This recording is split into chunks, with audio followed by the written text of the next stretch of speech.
माँ को भरोसा मेरे पे कितना फकर देख थक चुका।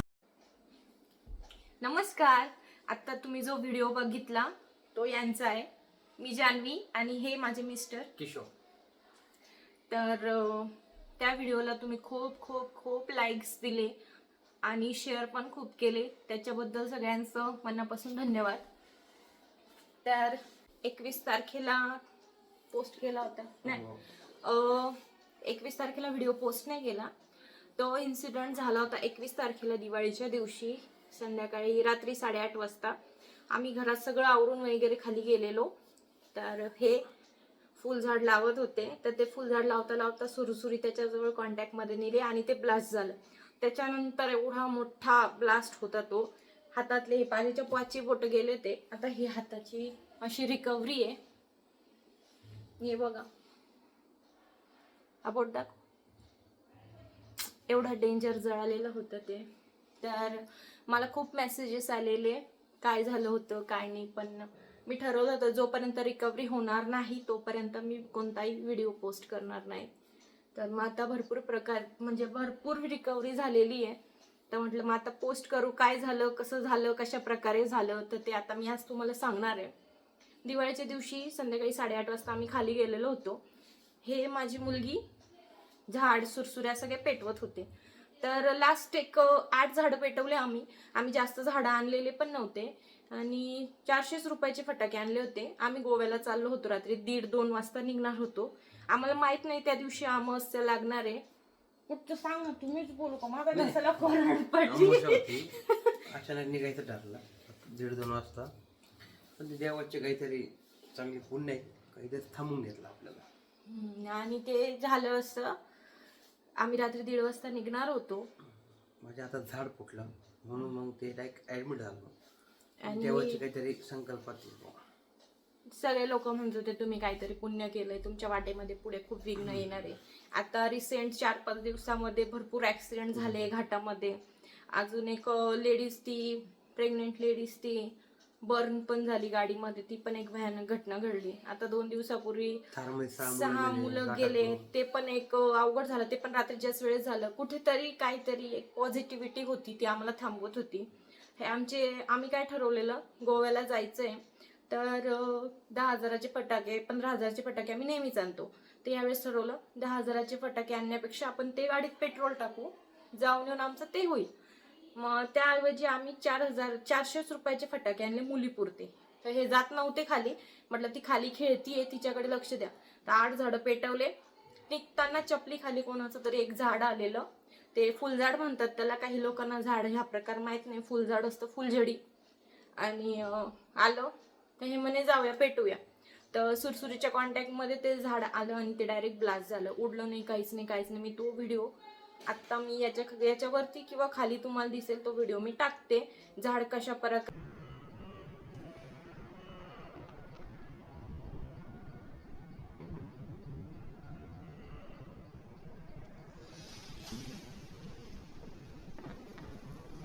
ब्लास्ट झालं ते कोइन्सिडन्सली तो व्हिडिओ रेकॉर्ड झालेला आहे माझ्या ह्याच्यात. आणि जायच्या सकाळी माझा भाऊ नाशिकमध्येच होता. यांना सकाळी इकडे कुठे चक्कर आले होते मग मला बाद रोड नाशिक. आम्ही तिथे नाशिकला राहतो. पाटावरती यांना चक्कर आले होते. तर माझा भाऊ नाशिकमध्येच होता. त्या यांना हॉस्पिटलमध्ये नेलं. ज्या दिवशी फटाका फुटला त्या दिवशी सकाळी हे घडलं. शुगर दाखवलं. तर तेव्हा डॉक्टर बोलले का तुम्हाला शुगर झाली त्याच्यामुळे तुम्हाला चक्कर येत आहे.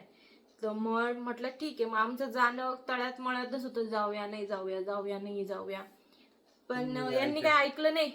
मग देवाने हा फटका दिला की तू आता असं ऐकत नाही तर तुला मी हे देतो. काहीतरी आमची पुण्याई हातावरती गेली.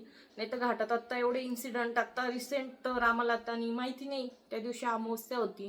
नाही तर अमावस्या असती हे माहीत असतं तर आम्ही त्या दिवशी जायचा प्लॅन कॅन्सल केलाच असता. आणि ठरवलं पण नसतं. कॅन्सल करायचा विषयच येत नाही. आणि हे लागल्यानंतर 8:30 वाजता लागलं. आम्ही 9 वाजता हॉस्पिटलमध्ये होतो. हे हॉस्पिटल गेलो ते हॉस्पिटल इतके हॉस्पिटल्स फिरलो आम्ही. प्रचंड हॉस्पिटल. आणि जो हात आहे ना हा हात डायरेक्ट असा शेक होत होता 2-3 तास. त्यावेळी माझे भाचे यांचे मित्र त्यांनी खूप सहकार्य केलं. पकडून ठेवला. माझा भाऊ माझी आई नशीब ते इथंच होते, नाशिकमध्येच होते. नाहीतर ती रात्र आयुष्यात कधीच विसरणार नाही. इतकी खतरनाक रात्र. लागलं यांना तर रडत मी बाहेर होती. असं पहिल्यांदा असं लोकांनी बघितलं का ही रडते, नाही तर मी कधीच रडत नाही. आणि त्याच्यानंतरचे मग दिवस गेले, 2 दिवस मग घरी थांबलो. मग ते सेप्टिक झालं. त्याच्यात पण मी व्हिडिओमध्ये टाकलेलं आहे. एवढं मोठं फुगलेलं होतं ते. मागे पण स्वेलिंग होती, पुढे पण स्वेलिंग होती. आणि मग त्याचं ऑपरेशन करायचं ठरवलं. ऑपरेशन पण केलं. पण ऑपरेशन नंतरचा जो त्रास होता तो कोणाच्याच वाटेला येऊ नये एवढा प्रचंड, एवढा खतरनाक त्रास. आज त्या दिवसाला 32 दिवस पूर्ण झालेले आहे. 32 दिवसात पुष्कळ रिकव्हरी आहे. हात बऱ्यापैकी नीट झालेला आहे. आता आपण स्पर्श पण करू शकतो. एकदम लहान बाळासारखं झालेलं आहे.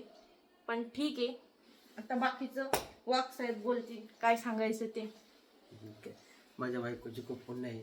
तिने मला आंघोळ घातली, तिने मला जीव लावलं, खाऊ घातलं. माझी दोन्ही हात, एक हाताला सलाई नव्हती, एक हाताला ड्रेसिंग होती.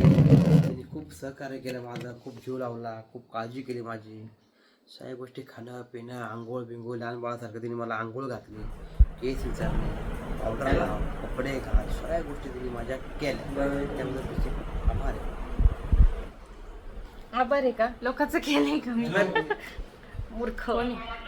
खूप तिने माझी काळजी केली एक बायको. आणि या सगळ्यांमध्ये अशी बायको सगळ्यांना भेटू. तारीफ भेटते मला ऐकायला.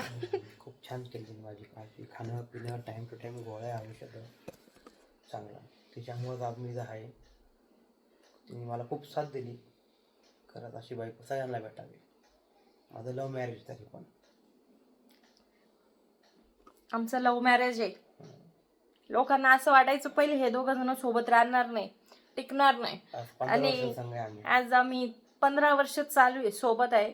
लग्नाला 9 वर्ष चालू आहे. पण जे जे आम्हाला त्यावेळेस बोलायचे ना, तुम्ही हे करणार नाही काय नाही, हे आम्ही करून दाखवलं. हे त्यांच्या कानाखाली एकदम जोरात आवाज काढलाय. एकदम जोरात आवाज काढलाय. फाटकन आवाज काढलाय. आमची मुलगी पण आहे. आम्ही खूप खुश आहे, सुखी आहे. आमचा कोणाला त्रास नाही. आम्ही कोणाला त्रास देत नाही. आणि आम्ही कोणाचा त्रास पण सहन करत नाही. पण असं म्हणताना आजूबाजूचे जळके प्रवृत्तीचे लोक, नीच, मला माहिती हा व्हिडिओ सगळे बघणार आहे, तर त्यांना एकच सांगायचंय, तुम्ही तुमची आई किती पण घाला, आम्हाला काहीच फरक पडत नाही. कारण ह्या माणसामागे जोपर्यंत मी उभी आहे तोपर्यंत कोणी याच्या केसाला सुद्धा धक्का लावू शकत नाही. खूप त्रास सहन केला आपण हाताचा, खूप वेदना झाली. हे बघा मी जवळून दाखवते ते. दाखव, हात दाखव. खूप वेदना सहन केल्या मी. हे तर खूप रिकव्हरी आहे 2 ऑपरेशन झाल्यानंतर. पण खूप त्रास होता हा. तर भरपूर लोकांनी मला पर्सनली मेसेज केलेले. अनेक लोक येऊन भेटून पण गेले. अपेक्षा पण नव्हती आम्हाला. त्यांचे ते पण लोक येऊन भेटून गेले होते. तर सगळ्यांचं मनापासून आभार. सगळ्यात जास्त थँक्स म्हणायचं तर माझा भाऊ आणि माझा भाचा दर्शन बद्दल 2 शब्द बोला. हो, माझा भाचा त्याचे काम धंदे सोडून, कॉलेज सोडून 20 दिवस तिने माझी खूप व्यवस्थित काळजी घेतली. डबा आणणं नेणे, गोळ्या औषध, मेडिकल आणणं नेणं. त्यांनी खूप गाव सोडून, त्याला कधी एक दिवस बी करमला नाही कुठे. तो 20 दिवस माझ्याकडे थांबला आनंदाने. त्याबद्दल मी त्याला गोव्याला फिरून आणला. आमचा म्हणजे दर्शन यांची बहीण, ती आता स्वर्गवासी आहे, इथे नाहीये. त्यांचा तो मुलगा दर्शन. तर दर्शननी सगळा यांचा दुधाचा बिझनेस आहे, सगळा बिझनेस हँडल केला. त्यांच्यामुळं सगळी लाईन व्यवस्थित बसली, काही प्रॉब्लेम आलेला नाही. आणि सगळ्यांचंच धन्यवाद. माझा भाऊ पण होता, माझ्या भावाने पण खूप मदत केली. सारखं घेऊन फिरायचा, सावली सारखा सोबत होता माझा भाऊ आणि यांचा भाचा. तर आम्हाला या दोघांची खूप साथ लाभली. तर थँक्यू. असंच आम्हाला प्रेम करत राहा. आम्हाला यावेळेस खूप व्ह्यूज आले, खूप मिलियन्स मध्ये. मी भरपूर लोकांना एक पण फॉलोअर्स वाढता कमी होतात. जे मुलं मेसेज करता मी त्यांना ब्लॉक करून टाकते. त्याच्यामुळे मेसेज पण नका करू. चांगला मेसेज करायचा असेल तर रिप्लाय मिळेल, नाही तर hi hello how are you, कशी आहेस, काय खाल्लं काय पिलं, याच्यावरती रिप्लाय मिळणार नाही. हा माणूस आहे, विश्वास आहे. Bye, thank you. आम्ही असेच व्लॉग्स अपलोड करत राहू.